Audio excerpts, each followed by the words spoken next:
សិតប្រើជាមួយនឹងសាច់ជ្រូកពីច្រាំគ្រឿងផ្សំរបស់យើងគឺមានផ្សិតប្រើចិញ្ច្រាំផ្សិតសំទោសបងប្អូនយើងកាត់ជាពីរបងប្អូនណាខ្ទឹមសចិញ្ច្រាំសាច់ជ្រូកចិញ្ច្រាំស្លឹកខ្ទឹមប្រេងខ្យងម្សៅស៊ុបទឹកត្រីនិងស្ករសតើបងប្អូនយើងចាប់ផ្ដើមធ្វើទាំងអស់គ្នា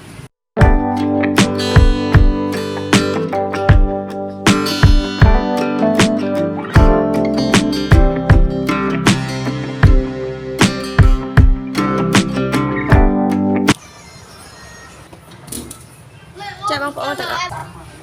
តែបើយើងបានក្តៅបងប្អូនណាយើងដាក់ប្រេងឆាចូលទៅ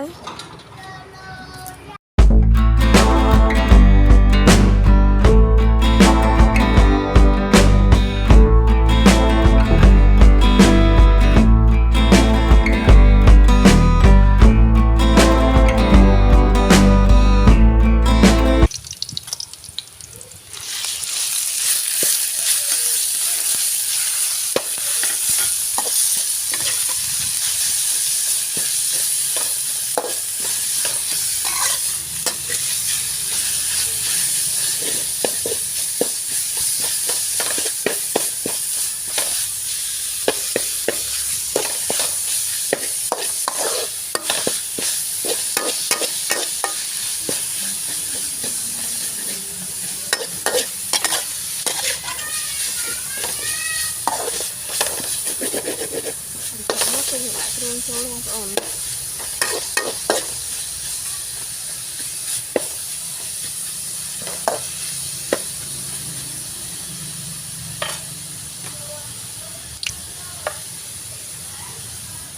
ដាក់ម្សៅស៊ុប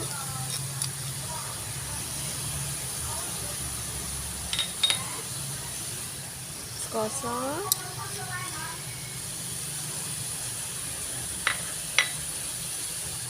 ទឹកត្រី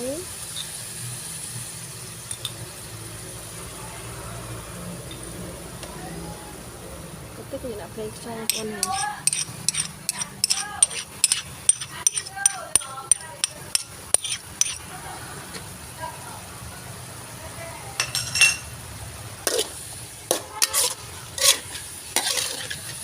យើងឆាវាឲ្យចូលជាតិគ្នាបន្តិចបងប្អូនណាហើយតែយើងថែមទឹកចូលបន្តិចផងផ្សិតយើងឆាផ្សិតអញ្ចឹងបើយើងដាក់ប្រេងខ្យងទៅគឺសាច់នេះវាទៅជាខាប់បងប្អូនវាទៅជាស្ងួតយើងដាក់ទឹកឆាបន្តិចទៅ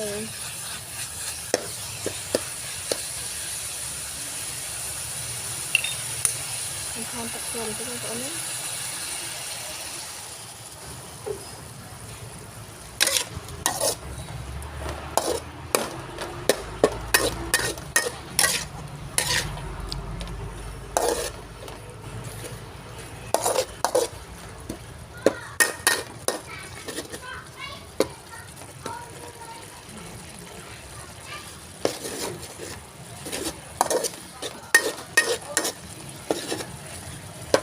វាចូលចិត្តបន្តិចសិនបងប្អូនយើងដាក់ផ្សិតចូលពេលសាច់ជ្រូករបស់យើងចូលចិត្តឆ្អិនល្អបងប្អូនណាអញ្ចឹងយើងដាក់ផ្សិតរបស់យើងចូលទៅ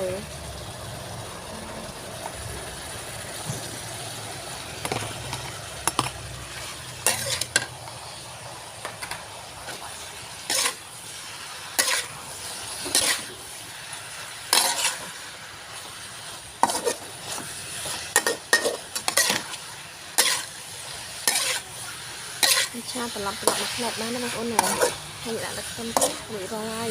ឆាផ្សិតជាមួយនឹងសាច់ជ្រូកតាមរបស់ពួកយើងហើយយើងជួយបងប្អូនប្រៃផ្អែមស្អាតល្មមបងប្អូនចូលចិត្តគឺបានបងប្អូនណា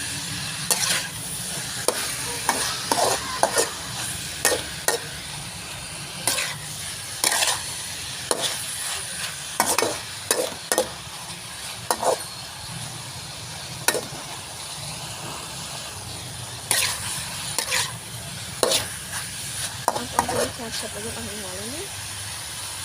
ដាក់លឹកខ្ទឹមចូលនោះ เ